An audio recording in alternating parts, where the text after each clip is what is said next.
batipie bandeke na likolo bakolela ye bandeke na likolo bakobanza ye soki zamba tende to soki wapi ye zamba o zamba zamba ye.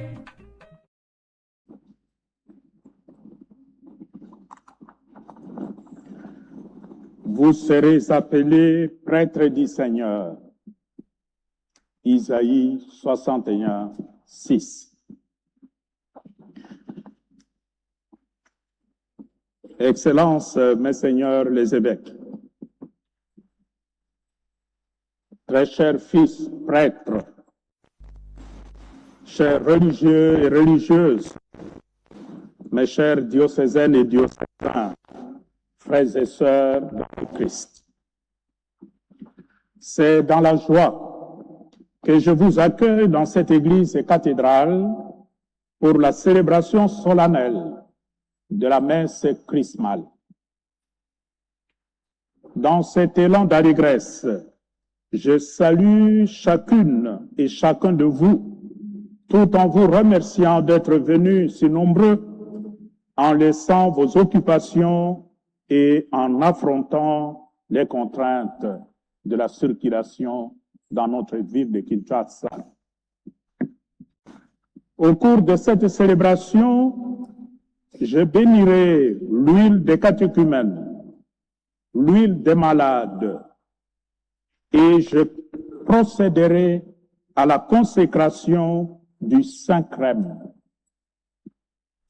Tandis que vous, mes chers fils prêtres, vous renouvellerez vos engagements sacerdotaux.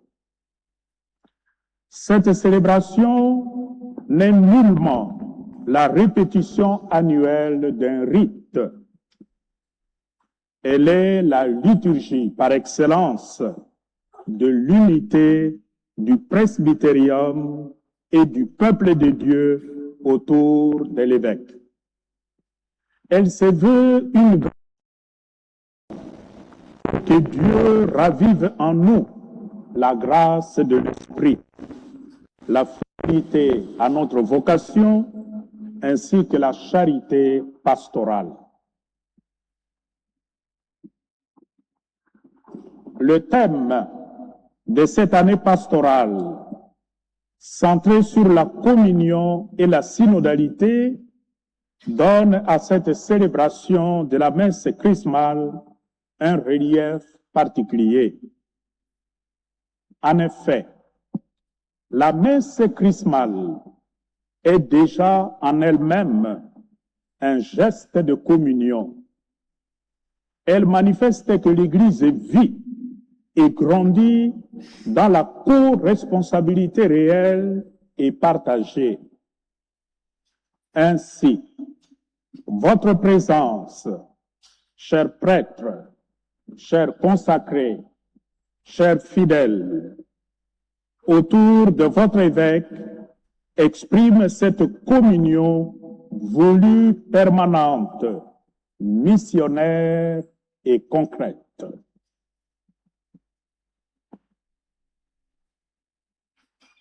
La parole de Dieu que nous venons d'écouter montre que l'onction est ordonnée à la mission et la dignité sacerdotale demeure inséparable du service de la mission. Dans la première lecture, tirée du livre du prophète Isaïe, l'homme de Dieu reçoit l'onction pour le ministère. Isaïe affirme à ce sujet: l'Esprit du Seigneur Dieu est sur moi, parce que le Seigneur m'a consacré par onction. Isaïe 61, 1. Cette onction oriente la personne consacrée vers les humbles, vers les blessés, les captifs, les affligés, les prisonniers, qu'il faut aimer avant tout. C'est dans ce sens que le prophète Isaïe ajoute: vous serez appelés prêtres du Seigneur. On vous dira serviteurs de notre Dieu. Isaïe 61, 6. Ainsi, le prêtre qui reçoit l'onction est un homme mis à part pour le service de la communion et de la mission. Suivant la pédagogie de Jésus, qui appelle ses disciples d'abord pour être avec lui avant de les envoyer, la communion devient la source du ministère sacerdotal. Dans la deuxième lecture, tirée de l'Apocalypse de Saint Jean, l'apôtre Jean révèle que le Christ, par son sang, a fait de nous un peuple sacerdotal. Il est ici question du sacerdoce commun des baptisés. L'apôtre écrit à ce propos: il a fait de nous un royaume et des prêtres pour Dieu son Père. Apocalypse 1, 6. Né d'un mystère pascal, l'Église est un peuple rassemblé et sanctifié par le don total du Christ. Ainsi, unis à lui par le baptême, nous formons un seul corps et participons à son unique offrande. Voilà pourquoi être un peuple sacerdotal, c'est faire de toute sa vie une offrande agréable à Dieu. Dès lors, le sacerdoce ministériel est au service du sacerdoce baptismal au profit de la sanctification de tout le peuple de Dieu. Dans l'Évangile, selon Saint Luc, Jésus se révèle comme loin du Père, envoyé pour annoncer, libérer et sauver. Jésus déclare: l'Esprit du Seigneur est sur moi, parce qu'il m'a consacré par l'onction. Luc 4, 18. L'épisode se passe dans la synagogue de Nazareth. Lorsque Jésus lit le passage d'Isaïe et se l'applique à lui-même, à sa propre personne, l'onction qu'il reçoit le pousse vers la mission afin d'annoncer la bonne nouvelle aux pauvres, proclamer la délivrance, rendre la vue, libérer les opprimés, proclamer l'année de grâce. Très chers fils prêtres, mes chers diocésaines et diocésains, nous célébrons cette Eucharistie dans un contexte de crise généralisée dans la République démocratique du Congo. Et cette crise généralisée n'épargne pas le ministère sacerdotal.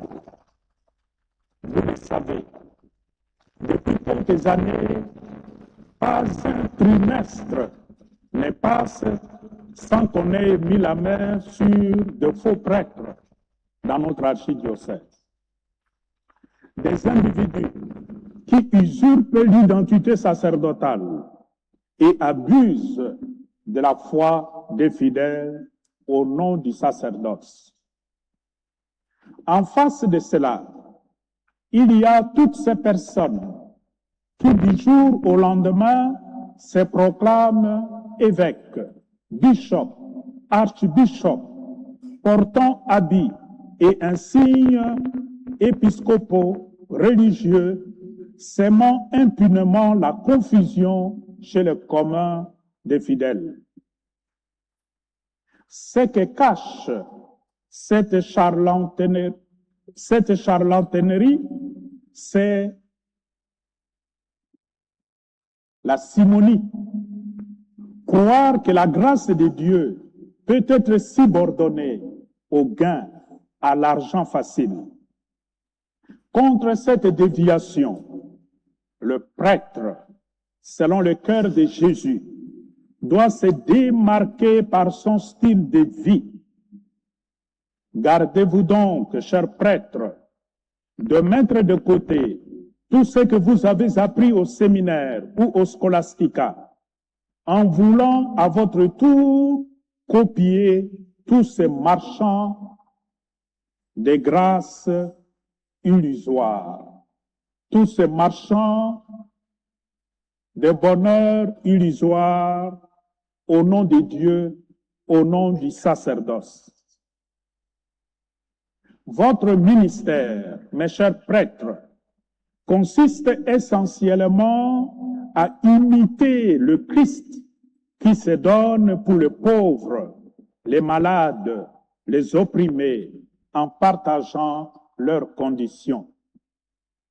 Nous devons résister à la tentation d'imiter les marchands du bonheur illusoire, tels que nous voyons à travers notre ville. Rappelez-vous que le Christ n'est pas venu dans ce monde pour flatter les attentes superficielles, ni vendre des bonheurs illusoires. Bien au contraire, Jésus est venu annoncer la bonne nouvelle qui libère réellement. Voilà pourquoi votre prédication ne doit jamais devenir un spectacle, une manipulation ou un marchandage de la grâce. Pour cela, le secret de votre fidélité doit résider dans le renouvellement quotidien de vous-même, par la méditation des Écritures, par la prière, l'Eucharistie et l'exercice de la charité. Demeurez pour les fidèles des pasteurs proches et attentifs, en les édifiant par une vie transparente et crédible, capable d'instaurer la confiance. Par ailleurs, il est révélateur que la crise fait dans le mauvais usage des huiles, qu'elles soient des huiles saintes ou des huiles ramassées, je ne sais pas où, qui a tendance à utiliser les huiles de manière qu'on dirait plutôt magique.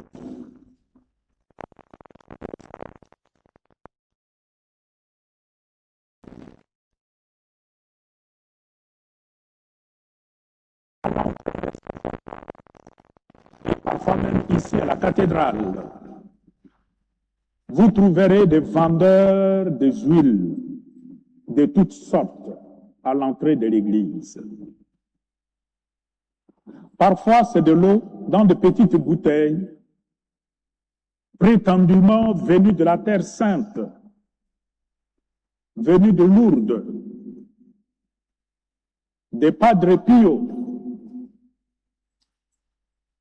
ou de Saint-Michel-Archange, etc. Et vous le savez. Cette messe chrismale nous appelle justement à redécouvrir le véritable sens des huiles saintes et à les honorer à leur juste valeur. En effet, les saintes huiles sont des signes puissants de la sollicitude de Dieu pour son peuple. L'onction ne s'auto-administre pas, elle se reçoit de l'Église. Le Saint-Crème à la nation et au jour des dédicaces des églises communique la grâce de l'Esprit Saint